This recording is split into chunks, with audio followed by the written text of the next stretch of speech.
Fusco here from Crossroads Community Church in Vancouver, Washington, bringing to you our newest installment of our 2-minute preaching tips, going through the Preaching Today decks for sermon preparation. This one now we have the need to organize your sermon. Now, I'm just going to be honest with you. This is not my strong suit.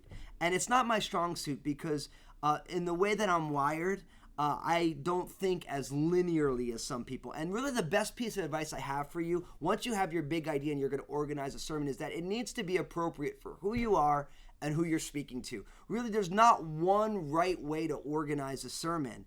The key is who is your congregation and how do they learn and what do they understand and who are you and how does God use you? For me, my background is in improvised music. In some ways, I'm like a jazz musician. So I'll take a text and for me, I'll break out a number of overarching points and then I'll kind of freestyle or riff or improvise through them with supporting texts. There's some of you, you're more like a classical musician where you're literally just going to chart out it. You're going to write an entire manuscript. Some of you really like to organize things based on special mnemonic devices, whether you're using alliteration where they're all P's or they all rhyme or they all do this. Really, everybody's different. And so there's not one right way to organize a sermon. But what I will say is this.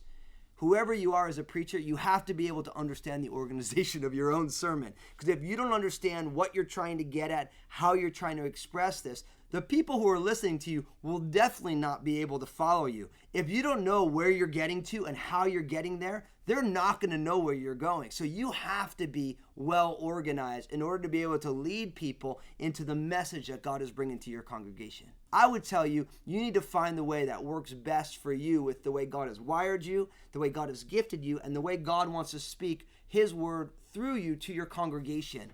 And so really, you need to try different things. I've tried lots of things. I've tried outlines and this and that. I've tried to do everything, and I've kind of landed in a place that feels really comfortable for me and really works well and is strategic and effective for the Crossroads family. But I really want to encourage you, if you don't know how you're organizing your sermon, there's a pretty good chance that nobody's following your flow because you don't even know where you're going. So whatever works for you, make sure you organize the sermon so that it points to the big idea, but someone can follow it other than just you. And if you do that, I'm pretty sure you're going to be doing great. So God bless you.